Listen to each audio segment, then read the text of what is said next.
try this again. Okay, it looks like we're live. I think we're live. Yeah? Are we on? Perfect. Okay, so I'm doing this again because I missed a very important part of our last talk. So when I was on here live early, I missed that protein, which was our topic this week, and our one thing that we wanted to do was have protein with every meal.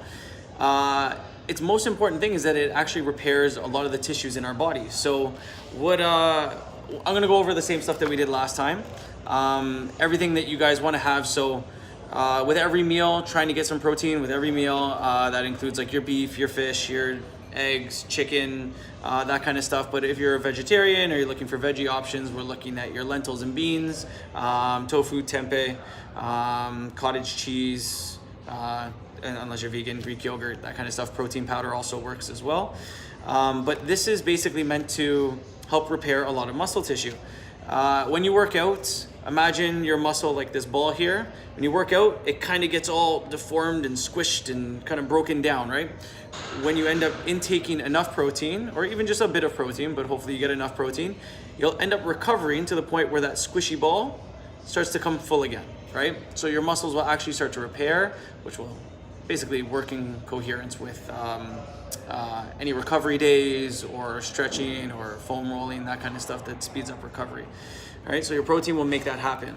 But in addition to repairing basically almost all the tissue in your body, it helps with hormones, it supports your immune system, boosts your metabolism, and helps you stay full longer, which is going to help with last week's task, which is trying to stay 80% full, or trying to get to 80% full. So if you're looking to, stay full for longer, that's what we want to do. Basically, just get a bit more protein in there. It's high in satiety, or satiety. I can never say that word. So if you're looking at your list here, all the proteins are listed that we want you to eat, both in levels 1 through 3, and then just adding in the tofu and the vegetarian options, your lentils and beans. In addition to that, we had some questions about serving sizes. So serving sizes for men and women are just in here, right? So you're looking at palm size, right? 2 in general, 2 for men, 1 for women. I'm gonna catch up on these. Thank you very much for all the waves. All right. So basically you want to have a palm size with every meal, okay?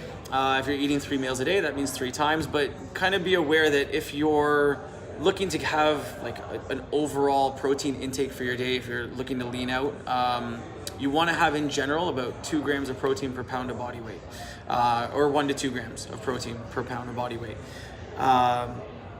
And your body only absorbs about 30 to 35 grams in a single sitting. So if you're only having 3 meals, that means you're kind of jamming everything all at once.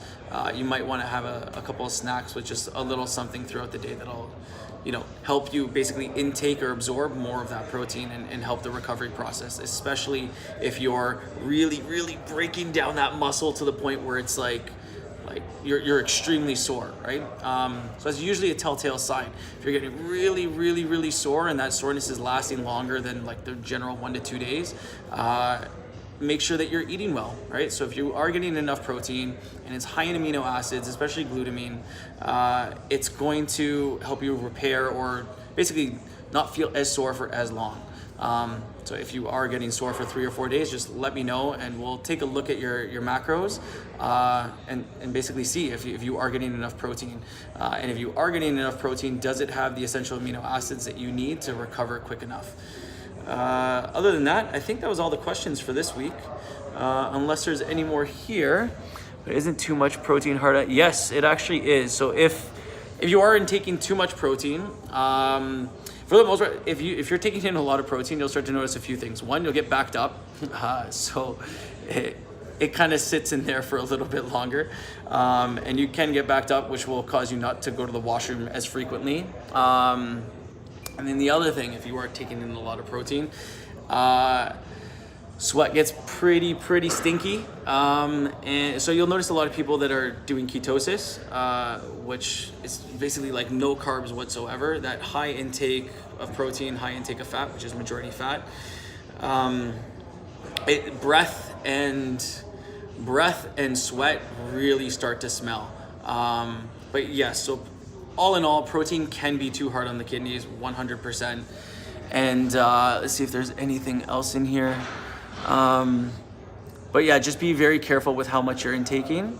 And if it does feel like it's getting to the point where, you know, you are getting backed up, then just cool it a bit. And you can usually counterbalance that with fiber. So higher fiber foods, which in your cereals, brands, some veggies are usually pretty good for that too. Anything else? I think that's it. So yeah, so now going through our 3 weeks so far, the 3 tasks that we've gone over, we have your, what was the first one again? Eating slowly. So eat a bit slower than you normally would. So take a breath, really absorb that food.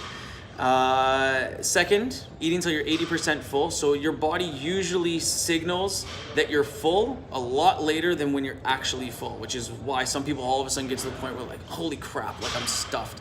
And then this week we're looking at lean protein. So trying to get lean protein with every meal, and again, working within a range. It'll depend a lot on your body weight. Men and women are a little bit different, and you can usually gauge on a few things like your muscle recovery. So if you're really sore, or again, going to the washroom is for the overside. Thank you for tuning in, and I'll see you guys next week.